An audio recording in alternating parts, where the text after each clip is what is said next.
Welcome to the Defeat the Drama podcast, where you'll learn tips, tricks, and strategies to help you gain clarity, find purpose, live boldly, and defeat the drama in leadership and life. Host Kirsten E. Ross is known to many as the drama-free queen. She is the undisputed expert of transformation. She'll move you from resigned, resentful, and overwhelmed to focused, engaged, and empowered. Welcome to the Defeat the Drama podcast. I'm Kirsten Ross, your host, and this is episode number 14. Drama steals focus and zaps energy. Let's defeat it now. Today's topic is what motivates you, the carrot or the stick? As I've said before, drama is anything that shifts the focus away from where it needs to be. And if you as a leader are getting sidetracked because you're unclear about what motivates you, then that can create drama. So I'm not going to get into the nitty-gritty of motivation. I'm just going to kind of focus on the carrot or the stick. In another episode, I promise to get more specific about motivation, kind of the whole purpose thing, passion, fuel. But for today, do you like the carrot or the stick? So it's important to be aware so you can create motivation. Do you need to create a consequence for yourself for failing to do what you must? Or do you work better with a nice reward system? Does it make more sense for you to use a money jar for swearing or failing to meet some other goal? Or do you work better visualizing the great reward ahead? I often have my clients put a rubber band on their wrist to help them work through a habit that isn't serving them. The quick sting of that band provides an immediate negative reinforcement. It's also a good tactile reminder that says, snap out of it, literally. Now for them, often this is something where their mindset needs a tweak. So if they're starting to worry or focus on things out of their control, that's when I use the rubber band. So it's kind of a consequence because it hurts a little bit. I let them pick the rubber band, so I'm not too mean. So if it's the stick that motivates you, you still must know what you're moving towards, or you never know what you'll end up. And that's one of the little catches that we end up with if we are that person, like, get me away from what I don't like. As a child of about 5, I still remember the time that I told my parents I was running away. I don't remember what motivated me to that response at this point, but I remember really clearly that I was packing my clothes and I was leaving. And I remember thinking to myself, I'll show them. So I went to my dad and I told him, and I'm sure I had this look on my face like, wait till you hear this. And I thought he was going to be really upset.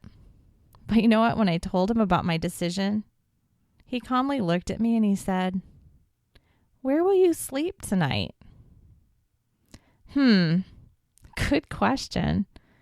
I hadn't really thought that far ahead.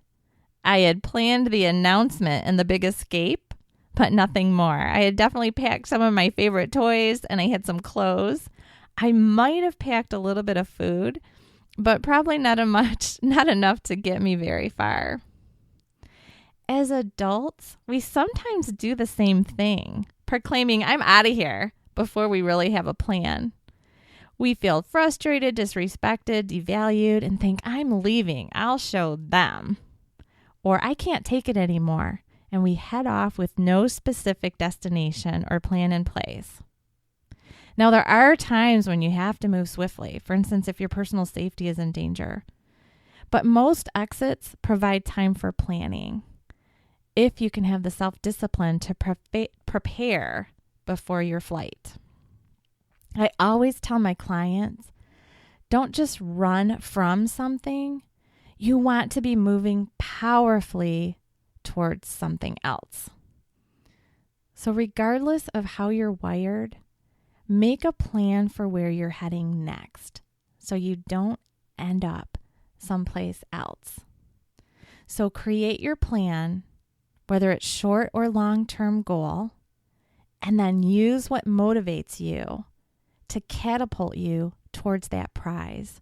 So create the plan, design the journey and then create the motivation through either saying, I'm moving away from this, or yes, I can't wait to get where I'm going, and visualize that. So super quick episode today. Thanks for listening. And I hope this helps you to always know where you're going and what the motivation is driving you towards. So don't let anyone steal your focus or zap your joy, not even you. So defeat the drama now. As always, if you've enjoyed this podcast, I ask you to do the 3 S's: subscribe, submit, and support. So if you've enjoyed the podcast, please go to iTunes and subscribe so that you know when I've released new episodes. Submit a review. Reviews help other listeners find the podcast. So if you want others to find the value that you have found, please submit a review, and I'd love to hear from you. And the last is support this mission. I'm on a mission, business by business, individual by individual, to defeat the drama. So please share with others. Email, call them, let them know about this podcast. As always, go to defeatthedrama.com and then click the podcast site button to get to the show notes. I know you might be driving in your car or exercising while you're listening to this. The full show notes with everything I've talked about will be there. And if you'd like me to help you defeat your drama, go to submit your question and either record your drama challenge or send me a message. In a future episode, I might choose it to share customized solutions for your drama challenge. So thank you so much, and I look forward to next time.